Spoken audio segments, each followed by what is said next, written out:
Halanduni, aksyon kabalaka sa iyang pagkaligid. Pero si Lian Mosquera, nagpakitang gila sa taga-Baugo. Mo show up pod, mo action sa dogjilili up. Hanugaw, kapa na. Mao ni sila ang pinakalit na ko nga nabuo nga grupo para i-tune up nako sa 14 under sa Baugo. Una mi niabot sa court pero pag abot sa among makalaban, diretso din sila warm up. Pero ang akong grupo nang gimik up pa. Ayaw kayo magpalabig pagwapa mga choy, kay basketball man natong dulaan. Halata gid kaayo nga gusto gid ni makabalo ang mga bata ni Coach Marmar kay isa ra niya katawag muduol dayon. Mailhan man sad kay gaina pa lang daan sa warm up, di na magpamandar. Kabalo na sila sa dapat nilang buhaton. Kay naghatag naman si Coach Jumari og instruction sa iyang grupo, nihatag na sa dayon ko og gamay nga advice para sa ako ang team. Kay pinakauna pa man namon ning uban sa mga bata ug ang ako rang giistorya sa ilaha nga dipinsa lang ta ug mauna na ang atong opinsa. I-enjoy ra nila ang dula ug stay humble nga naay angas. Ug ang pinaka-importante ang malayo sila sa disgrasya. Sugod na tapos unang ball position nakuha dayon sa taga-Baugo. Pero si Lian nagpakita dayon sa iyang dipinsa. Kana ba dipinsa gyud. Pero unang puntos namo si Dio nang bully. Hidaro gyud niya ang kalaban, easy 2 points plus free throw. Pero nagmintis lang. Gwapo among dipinsa sa sugod. I-challenge gyud ang mga shot attempt sa kalaban. Ug mao ni akong ingon sa ilaha nga ang amo ang dipinsa mao na ang among opinsa. Pero among kalaban ni drive sub sa atubangan ni Ando. Nice drive, 2 points. Pagkahuman dayon ato, nag full court pressure din sila. Maotong nagresulta sa bad pass ni Halanduni. Ug baliko na ako, good defense, magresulta gid na sa good offense. Nakapokus sab ang amo ang kalaban sa ilahang dipinsa. Mao nang nagresulta sa among turnover. Ug dali-dali makapuntos ang kalaban. Wala sa ako nag time out diha kay ang gusto nako sila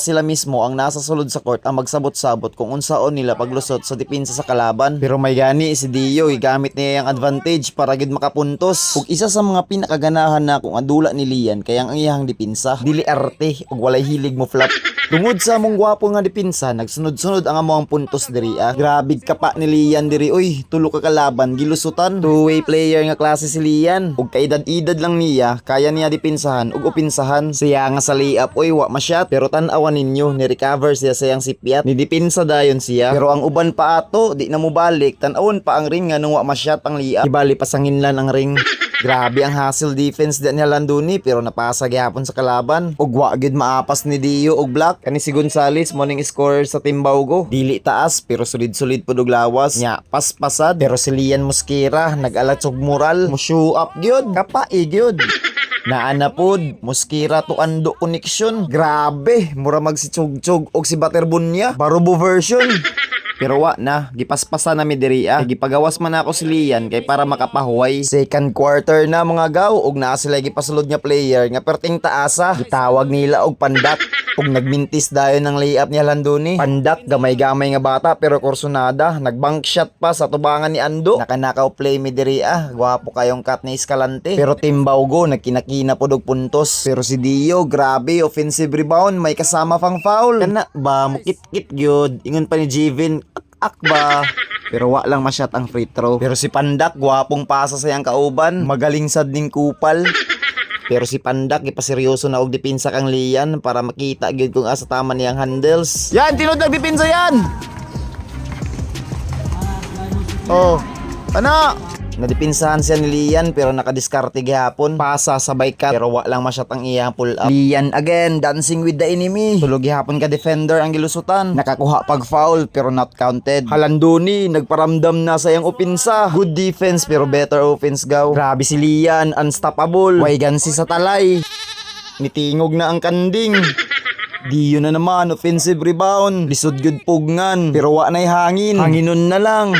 Ug diri naligid sa Halanduni kay nasapid siya sa tiil sa kalaban. Dio ayon tagduha mo dipinsa sa ilalom. One dribble tapos spin move na may pwersa pero wa lang masyat. Grabe naghari gid si Dio sa ilalom. Ug kaedad lang niya yang kalaban, lisod gid kay sa pugngan. Pero si Gonzales napoy tubag sa mga puntos ni Dio. Opening sa third quarter ni jump shot dayon si Carillo. Wapo sab sila og pasahan. Grabe ang teamwork sa mga bata ni Coach Marmar. Resulta na sa ilahang mga training. Pero si Lian nibawi dayon sa transition. Lian nasad, foul counted pa. Sugod sa sugod pa lang sa third quarter, gipatrapping namin ni Coach Marmar. Ug diha mi nagansi kay wala mi relibo. Hugot na kayo ilang mga depensa. Sige na mi diri kay Ilogan. Ug makakuha dayon sila og easy nga mga puntos. Nitawag din kog timeout para masolusyonan og among gitistingan nga si Lian ang among gipadala sa bula. Pero grabe, alert kayo sila. Paspas kayo ilang help defense. Nakasistema na gid ay ang ilahang dula. Grabe nag-turnover ang amo ang nakomit tungod sa ilang hugot nga depensa. 0-8 to nothing run. Di na ako mabasol ang mga bata kay wala mi relibo. Gikapoy na si Lian. Gikan sa depensa, sa opensa ug pagdala sa bula, siya ang nagtrabaho ana. Ug ang nakabad news pa gyud kay gibikugan si Halandoni. Siya ray alalay ni Dio sa ilalom. Tungod sa pagkahawa ni Halandoni, mas nihinay among depensa sa ilalom. Pero may gani, grabe ka pa ni Lian mao nang nakapugong-pugong mi sa biya sa kalaban. Kung oral ba? Kana gyud. Lian Mosquera again. Kita mo ato nga moves, body shots ang tirada.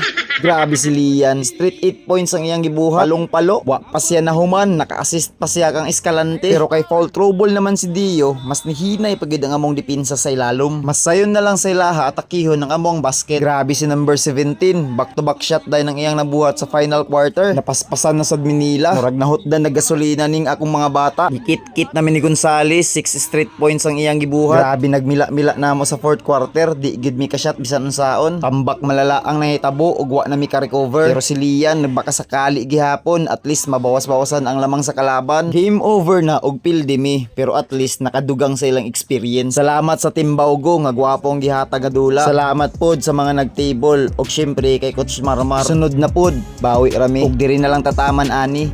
Ayo-ayo.